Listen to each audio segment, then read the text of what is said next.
오늘은 여러분과 주신 교재로 24페이지를 보도록 하겠습니다. 자, 한번 따라하겠습니다. 하나님의 인자하심, 내 삶 속의 자비.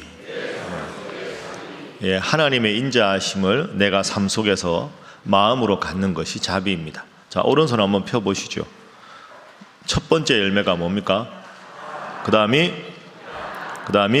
화평, 오래 참음, 자비, 그 다음이 양선, 충성, 온유, 절제. 훌륭하십니다. 그래서 오늘은 이제 반환점을 돌고 다섯 번째, 사랑, 희락, 화평, 오래 참음, 자비에 대해서 공부하겠습니다. 근데 여러분, 이 성령의 9가지 열매를 쭉 보면 사랑, 희락은 기쁨, 충성, 이건 머릿속에 빨리 들어오는데 자비하고 내일 할 양선은 좀 헷갈립니다.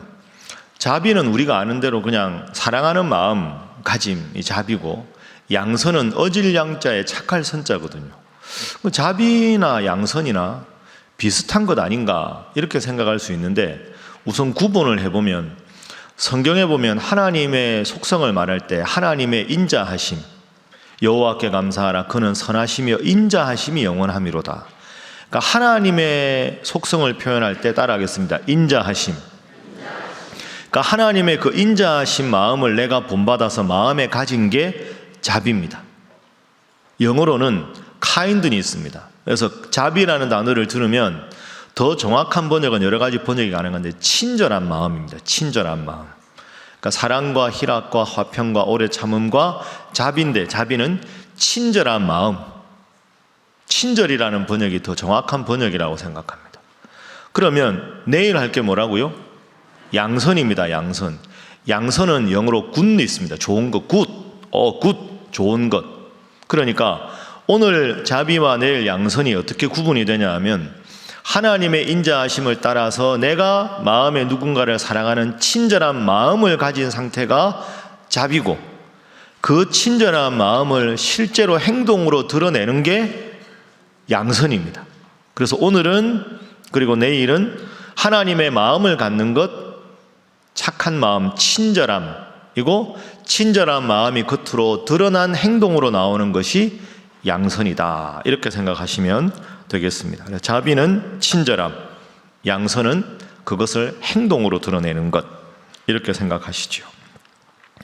자, 양선의 좋은 예가 친절함, 자비의 좋은 예가 24페이지 밑에 오늘 본문입니다. 너희가 만일에 너희를 사랑하는 자만 사랑하고, 그리고 33절에 너희가 만일 너희에게 선하게 대하는 자만을 선대하고, 34절에 받기를 바라고 사람들에게 구워주면 그건 다 하는 거다. 안 시켜도 한다. 근데 오늘 우리에게 말씀하시는 중요한 건 36절입니다. 오직 너희는, 35절. 오직 너희는 원수를 사랑하고 선대하며 아무것도 버리지 말고 구워주라. 우리가 사랑하고 선대하고 구워줘야 되는 대상이 누굽니까? 따라합니다. 원수. 이게 오늘 본문의 핵심입니다. 그러니까 나를 사랑하는 자를 사랑하는 것도 쉽고, 나한테 잘해주는 사람 잘해주는 것도 쉽고, 받을 생각하고 구워주는 건 다 하는 것이다. 그런데 오늘 말씀하는, 성경에 말하는 자비는 뭐냐 하면, 구워주고 나눠주고 선대하고 베풀어 주어라. 누구에게? 원수에게. 그래서 이게 성령의 열매가 되는 겁니다. 나한테 잘해주는 사람한테 잘해주는 건 노력하지 않아도 다 가능한데, 나한테 해코지하는 사람, 내가 뭔가를 주어도 받을 가능성이 없는 사람, 나한테 선하게 대해준 사람이 아니라 나를 참 힘들게 한 사람, 그런 원수 같은 사람도 선대하고 응대해 주어라. 그게 하나님의 인자하심이고, 그런 마음을 갖고 살아가는 것이 자비다. 이게 오늘 본문의 핵심이 되겠습니다. 여러분, 친절하다 하는 게 참 쉬운 것 같은데, 나와 좋은 관계에 있는 사람에게 친절한 건 참 쉬운데요, 그렇지 않으면 참 어렵습니다.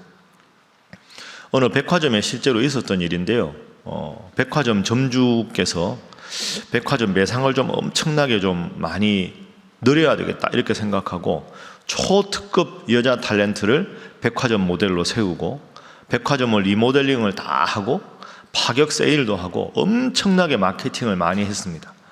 그렇게 하고 나서 이제 백화점 매출이 많이 오르기를 기대했는데 생각보다 매출이 하나도 안 오른 거죠. 아무리 생각해도 이해가 안 되는 겁니다. 그렇게 많은 돈을 들여서 리모델링하고 세일도 많이 하고 주차 시설도 좋게 하고 초특급 모델을 고용하고 잘 돼야 되는데 왜 매출이 안 될까? 그러다 어느 날 한번 이렇게 자기가 손님으로 그냥 흐르마 편안하게 입고 그 백화점을 한번 들어가 본 거죠. 그 원인을 알아냈습니다. 그 원인이 뭐냐 하면 1층에 이제 입구에 들어가서 이제 손님들과 이야기하는 직원들을 보니까 표정이 아주 별로 친절하지가 않더라는 거죠.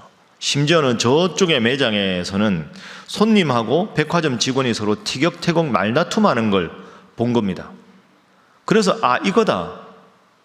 이게 우리 백화점이 잘 안 되는 비결이다. 이게 핵심이다. 그렇게 생각한 거죠.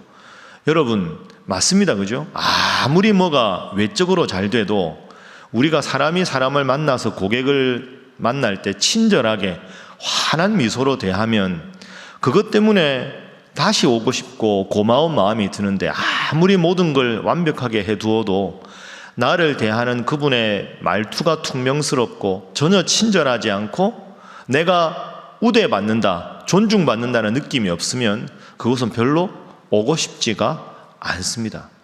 그래서 친절이라는 건 참 쉬운 것 같지만 그러나 이것이 정말로 중요한 이유가 여기에 있는 거죠. 여러분 오늘도 이제 새벽기도 오셨는데요.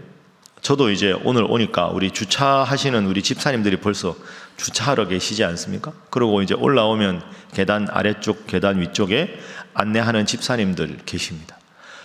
자, 이거 한번 생각해 보십시오. 이번 주일이다. 예를 들어서 새 가족들이 여러분과 함께 왔다. 그러면 저를 먼저 만나는 게 아닙니다. 저보다 먼저 만나는 게 여러분들입니다.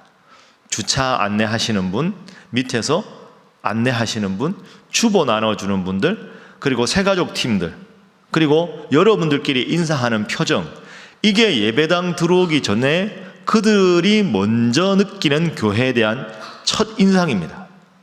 그때 그분들 마음이 참 편안하고 역시 교회가 다르구나. 교회 오니까 다들 이렇게 친절하고 이렇게 표정이 밝고 이렇게 좋구나. 이러면 예배당에 들어와서 예배가 익숙하지 않아도 별로 부담이 없습니다. 마음이 일단 편하니까. 그런데 들어오는데 아줌마 차를 그거다가 뭐 이런 식으로 예를 들어서 그럴 리가 없지만 그러면 확 마음이 상합니다. 서로 막 인사하는데 처음 온 사람이라고 아래 위로 이렇게 훑어보고 이러면 이 사람들이 뭐 하나? 우리 교회가 그렇다는 게 절대로 아니고 여러분 사람 마음이 한 번 다치면 열리기가 힘듭니다. 그래서 제가 여러분들에게 이렇게 한번 도전을 드리고 싶습니다. 저를 한번 따라 해보시죠. 내가 목회자다. 주저하지 마시고 다시 하겠습니다. 내가 목회자다. 그런 마음을 가져야 합니다. 특히 개신교는 우리가 모두가 만인 제사장설 아닙니까? 여러분이 다 목사라는 심정으로 이 교회 담임 목사라는 심정으로 서로를 대하시고 새가족들을 대하셔야 됩니다. 주차 안내하시는 집사님들도 지금도 잘 하시지만 더 깍듯하게 그분들이 참 존중받을 수 있도록 그러면 그분들이 와서 주차하다가 마음이 흐뭇하고 계단 아래에서 흐뭇하고 계단 올라와서 흐뭇하고 여러분들 표정 보고 흐뭇하고 그러면 예배당 앉아있는 게 얼마나 편하겠습니까? 그런 의미에서 제가 잘해야 되는 것도 필요하지만 여러분들이 잘 하셔야 더불어 그분들이 마음을 열고 잘 하는 거죠. 자, 우리 옆에 분들과 인사 한번 하겠습니다. 목회자의 태도로 성도를 섬기시기 바랍니다. 한 번 더 하겠습니다. 잘 하실 줄 믿습니다. 이번 주에 보겠습니다. 얼마나 잘 하시는지. 다 잘 하실 겁니다. 그 이제 목사님들끼리 우스갯소리로 그런 말이 있습니다. 우리 이제 저런 설교하지 않습니까? 설교 듣다가 졸면 목사 책임이지만 설교 시작하는데 졸면 그분 책임이다. 그렇죠? 설교하다가 졸면 제 책임인데 올 때부터 조시는 분은 제 책임이 아니지 않습니까? 이걸 좀 더 넓게 보면 예배당에 올 때 환한 얼굴로 오게 하는 건 여러분 책임이고, 예배 끝나고 나갈 때 환한 얼굴로 가게 하는 건 목사 책임입니다. 그러니까 제가 잘해야 되는 게 반이고, 여러분이 잘해야 되는 게 이 반응이 이게 제가 잘해야 되는 게 반이면 여러분이 잘해야 되는 게 반이다. 그러니까 여러분이 내가 목회자다 이런 마음으로, 그렇다고 여기 올라와서 설교하려고 하지 마시고 그런 마음으로 그분들을 대하면 우리 교회 성도들이 주일날 한 1,800여 명 정도 주일날 평균 출석하는데, 그분들이 예배당에 2부 예배, 3부 예배 오시면 2부는 보통 이번 주 같은 경우에는 650명에서 700명 정도, 3부는 800명에서 850명 정도 사이 이렇게 오십니다. 그러면 그분들이 예배당에 올라올 때, 내려갈 때 그 많은 여러분들의 표정이 얼마나 그분들의 인생에, 교회에 대한 인상을 결정하겠습니까? 그래서 잘 기억하시고, 내가 목회자다, 나의 친절한 모습이 그분들이 하나님의 자녀가 되는 첩경이다, 그런 마음으로 이 자비의 열매, 친절의 열매를 그분들이 꼭 맺을 수 있도록, 하나님 자녀가 되도록 힘써 기도하고 애쓰는 여러분 되시기를 주님 이름으로 축복합니다. 자, 그러면 그분들이 올라올 때 환한 미소를 대하는 그 환한 미소로 옆에 분들과 인사 한번 하겠습니다. 하나님은 성도님을 사랑하십니다. 이 정도면 뭐 되겠습니다. 잘하셨습니다. 자, 교재 보겠습니다. 25페이지 제일 위에 보면 그래서 자비와 양선이 여러분 헷갈리실 수 있어서 제가 번역을 여러 가지로 해 두었습니다. 공동 번역에 보면 친절, 선한 행동, 이렇게 딱 생각하시면 되겠죠. 자비와 양선은 친절과 선행이다, 이렇게 기억하시면 되겠습니다. 자, 단어 자체의 뜻은 헬라어로 크리스토테스라는 단어입니다. 자비라는 단어가 성경에는 선함, 자비, 인자함, 친절 이렇게 번역이 됩니다. 이건 원래 하나님의 속성이라고 말씀드렸죠. 자, 2번 밑에 보면 첫 번째 시편 106편 1절 있습니다. 자, 우리 함께 읽어봅니다. 시작. 여호와께 감사하라. 그는 선하시며. 여기서 선하시며가 크리스토테스에 해당되는 히브리어가 되겠습니다. 밑에 베드로전서에도 주의 인자하심, 하나님의 인자하심. 그러니까 이 하나님의 인자하심을 2번, 우리가 3번이죠. 삶 속에서 실천할 때 친절이다. 하나님의 인자하심, 우리의 친절. 그래서 서로 친절하게 하며 불쌍히 여기며 서로 용서하라. 하나님의 인자하심, 우리의 친절. 그런데 그 다음이 중요합니다. 까만 동그라미 친 거 보면 자비의 삶은 자기로부터 나오는 게 아니라 주님의 도우심으로부터 이루어진다. 여러분, 이게 성령의 열매가 다 똑같습니다. 내 속의 사랑은 한정적이고 내 속의 기쁨은 한정적이고, 그래서 성령의 열매는 나무이신 주님께 붙어 있으면 열매가 저절로 맺히듯이 주님께서 우리를 사랑하신 그 인자심이 우리를 통해서 흘러나가야 친절이 가능하고 자비가 가능한 거지. 내 마음속에 있는 친절, 내 마음속에 있는 자비는 한계가 있을 수밖에 없다, 이렇게 생각을 해야 합니다. 여러분, 이번 특별 새벽 기도회를 드리면서 어떤 느낌이실지 모르겠는데요.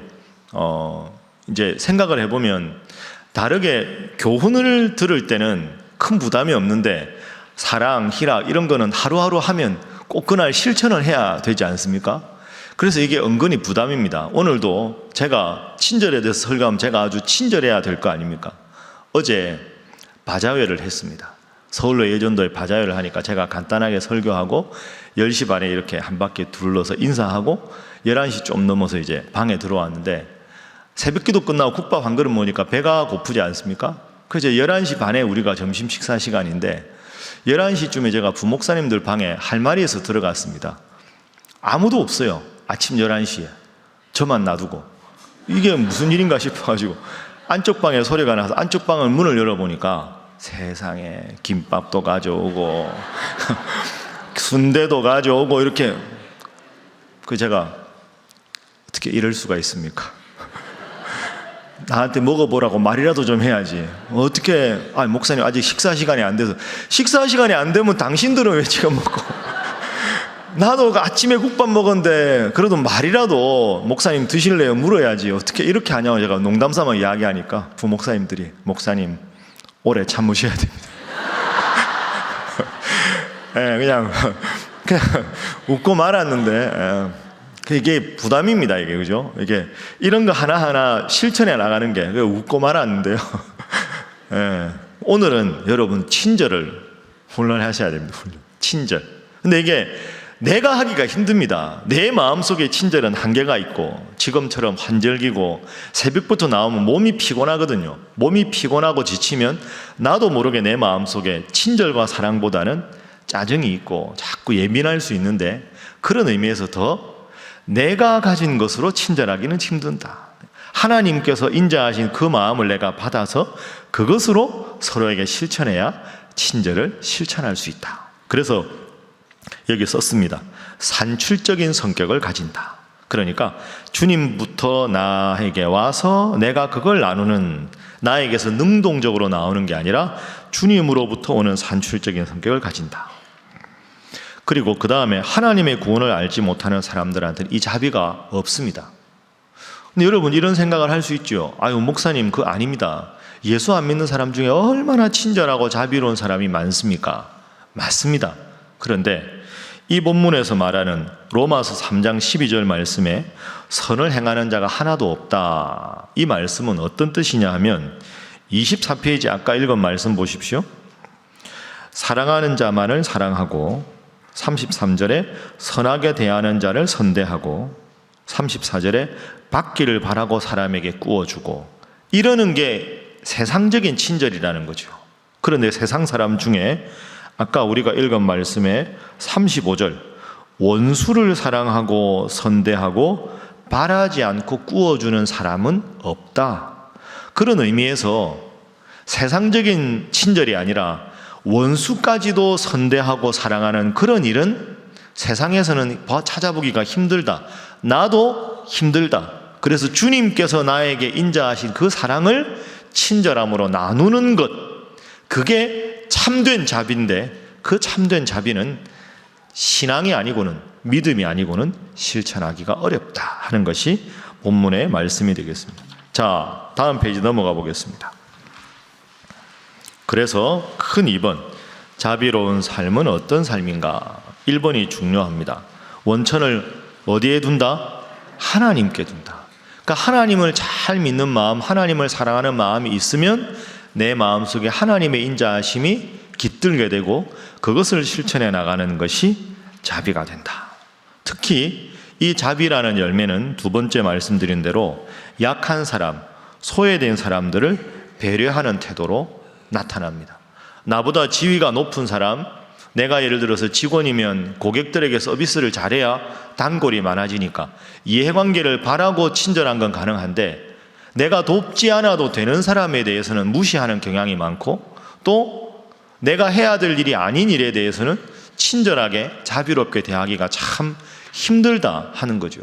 그래서 거듭 말씀드리지만 이건 내 힘으로 되는 게 아닙니다. 하나님이 마음속에 이 마음을 주셔야 가능한 거죠. 근데 말 한마디로 천냥빛을 갚는다, 그런 말이 있죠.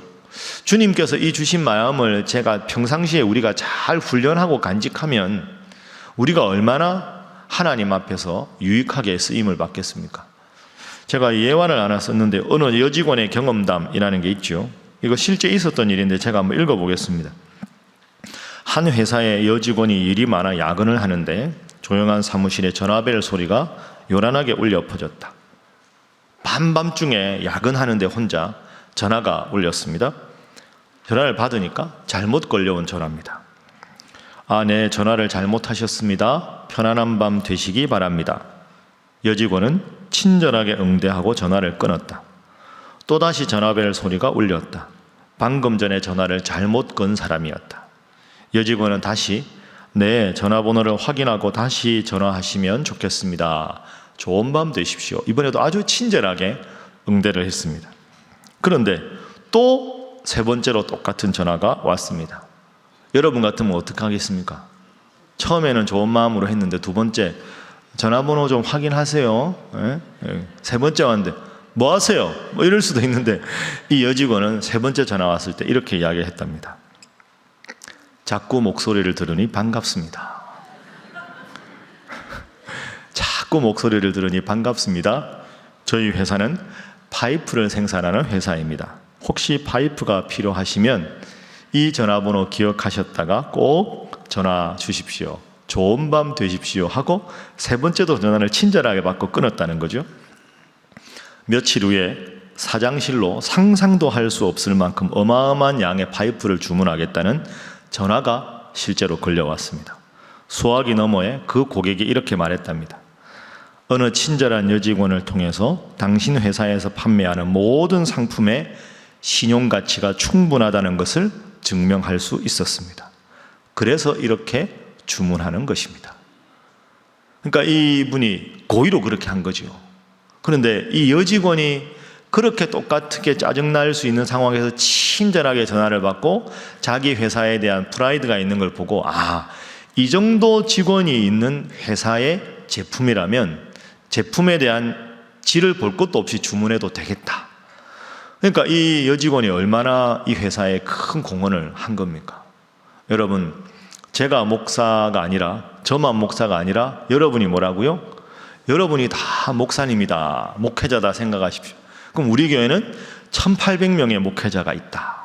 그렇게 생각하고 여러분 한 분 한 분이 그런 마음으로 새로 오는 이번에 성도들을 섬기면 그분들이 얼마나 여러분의 친절 때문에 존중받는 느낌을 갖겠습니까? 이야, 하나님 믿는 사람은 표정부터 다르구나. 내가 아직까지 예수를 안 믿었지만 오늘을 계기로 주님 잘 믿어야 되겠다. 그런 마음이 들지 않겠습니까? 마지막으로 이 자비라는 단어를 여러분 성령의 열매로 기억하실 때 꼭 기억할 게 뭐냐 하면 아까 말씀드렸죠. 이 자비는 나보다 사회적으로 보면 좀 더 약한 사람, 도움이 필요한 분, 그런 분들을 향한 마음이 자비거든요. 근데 성경에 보면 우리가 일상적으로 꼭 도와야 될 나보다 형편이 어려운 사람은 항상 같이 반복되는 표현이 있습니다. 한번 따라해 보겠습니다. 나그네, 고아, 과부. 이 세 표현이 구약 성경부터 계속 나옵니다. 너희는 그들을 도와라 할 때 나그네와 고아와 과부. 그러니까 홀로 되신 분을 말하는 거죠. 남성 중심 사회니까 과부 이런 표현을 했지만 배우자를 잃고 혼자 살아가는 분. 그런데 여러분, 나그네, 고아, 그 다음에 과부, 이 세 표현에는 공통점이 하나 있습니다. 나그네는 의지할 곳이 없는 사람이 나그네고요. 고아는 의지할 부모님이 없는 분들이 고아고, 그리고 과부는 의지할 배우자가 없는, 그래서 우리가 도와야 될 오늘 이 자비를 실천해야 되는 대상은 누군가에게 의지할 곳이 없는 분들을 잘 도와야 한다. 그렇게 됩니다. 그럼 여러분, 제일 중요한 나의 보호자, 내가 거할 집이 없고 부모님이 안 계시고 배우자가 안 계시니까 내가 정말로 그분을 도와주고 친절하다는 것은 그분에게 전도하는 게 제일 중요한 겁니다.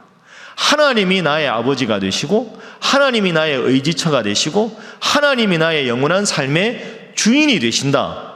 그래서 오늘 말씀드리는 사랑, 희락, 화평, 오래 참음, 자비의 가장 중요한 삶의 태도는 따라하겠습니다. 전도입니다. 최고의 자비는 전도입니다. 다시 따라합니다. 최고의 자비는 전도이다. 그러니까 나그네는 갈 곳이 없고 고아는 부모님이 안 계시고 홀로 되신 분은 의지할 곳이 없는데 하나님을 아버지로 섬기고 그분 때문에 인생의 새로운 의지처를 찾게 하는 것, 그게 자비의 열매를 맺는 가장 중요한 삶의 태도다. 그러니까 우리가 하나님을 믿는 사람이 믿지 않는 사람에게 친절해야 되는 건, 참 예수 믿는 사람들은 친절하구나, 나 저렇게 친절하게 살아야 되겠다가 아닌 거죠. 우리의 친절함을 통해서 그분이 우리처럼 하나님의 자녀가 되게 하고, 우리가 자비롭게 대해서 그분들로 하여금 예수 믿으니까 저 자비가 나오는구나, 나도 저분처럼 예수님을 믿어야 되겠다, 하나님의 자녀가 되어야 되겠다 하는 데까지 나가는 것이 성령의 다섯 번째 자비의 열매를 많이 맺게 하는 것인 줄로 믿습니다. 그래서 여러분, 자비는 도덕적인 덕목이 아니라 전도하게 하는 것이 자비다. 나의 친절한 미소를 통해서 그분이 하나님의 사랑을 알고 하나님 앞에 와서 함께 예배하는 공동체 일원이 되게 하는 것, 그게 중요하다. 자, 그게 여러분 말씀드리는 교재의 3번입니다. 가장 좋은 자비는 주님을 전하고 나누는 삶이다. 자, 오른쪽에 자비에 관한 좋은 구절이 하나 있습니다. 자, 신명기 24장 말씀인데요, 우리 다 함께 읽어보겠습니다. 시작. 내가 밭에서 곡식을 벨 때 그 한 뭇을 밭에 잊어버렸거든 다시 가서 가져오지 말고 나그네와 고아와 과부를 위하여 남겨두라. 그리하면 내 하나님 여호와께서 내 손으로 하는 모든 일에 복을 내리시리라. 내가 내 감람나무를 떤 후에 그 가지를 다시 살피지 말고 그 남은 것은 객과 고아와 과부를 위하여 남겨두며 내가 내 포도원의 포도를 딴 후에 그 남은 것을 다시 따지 말고 객과 고아와 과부를 위하여 남겨두라. 너는 애굽 땅에서 종되었던 것을 기억하라. 이러므로 내가 내게 이 일을 행하라 명령하노라. 아멘. 계속 우리가 자비를 실천해야 될 대상이 나그네와 고아와 과부다. 그런데 이 구절에서 중요한 게 두 가지가 있습니다. 19절에 곡식을 벨 때 그 한 다발을 밭에 잊어버렸으면 놔둬라. 그리하면이 중요합니다. 내 하나님 여호와께서 내 손으로 하는 모든 일에 복을 내리시리라. 여러분 믿습니까? 그러니까 나보다 힘든 처지에 있는 분들을 돌보는 것은 결국은 내가 하나님 앞에 복받는 비결이다. 이게 세상 사람들의 기준과 우리 하나님 믿는 사람의 기준이 다른 겁니다. 내가 저 사람들 도와준다고 내가 가진 것 중에 손해나는 일이잖아. 그러니까 세상적인 기준으로 보면 나그네와 고아와 과부를 위해서 내가 가진 걸 나누고 도와주는 일은 손해다 이렇게 생각하는데, 오늘 본문에서 보면 내 하나님 여호와께서 내 손으로 하는 모든 일에 복을 내리시리라. 그래서 우리 이런 교훈을 얻을 수 있습니다. 따라합니다. 자비는 손해가 아니라 축복이다. 내가 나누면 하나님이 모든 것에 복을 주시겠다 약속을 하셨습니다. 돕는 것, 자비한 것은 내가 가진 것을 나누기 때문에 나에게 손해나는 게 아니라 나의 적은 것을 나눌 때 하나님께서 더 많은 것으로 나에게 주신다. 그리고 마지막 구절 맨 마지막에 보면 이러므로 내가 내게 이 일을 행하라 명령하노라. 자비를 행하라는 것은 권유가 아니라 하나님의 명령이다. 여러분 꼭 기억하시고 날마다 친절하고 자비롭게 나누고 베푸는 삶을 통해서 더 하나님 주시는 큰 복을 받고 이것이 하나님의 명령임을 명심하고 살아가시는 여러분 모두가 되시기를 주님 이름으로 축복합니다.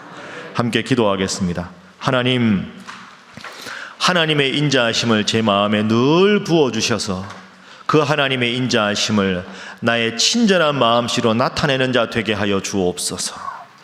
하나님, 자비롭고 친절하게 살아가는 것이 내가 복받는 비결임을 깨달았사오니 힘써 실천하게 하여 주시옵소서. 하나님, 자비라는 열매의 가장 중요한 것이 전도임을 깨달았사오니 주여 전도 대상자를 위해 기도합니다. 열심히 기도하며 전도에 힘쓰는 자가 되게 하셔서 하나님의 인자하심을 그분들 또한 마음속에 느끼며 살아가게 하여 주시옵소서. 다 함께 통성으로 기도합니다. 주여 믿습니다. 주여 믿습니다.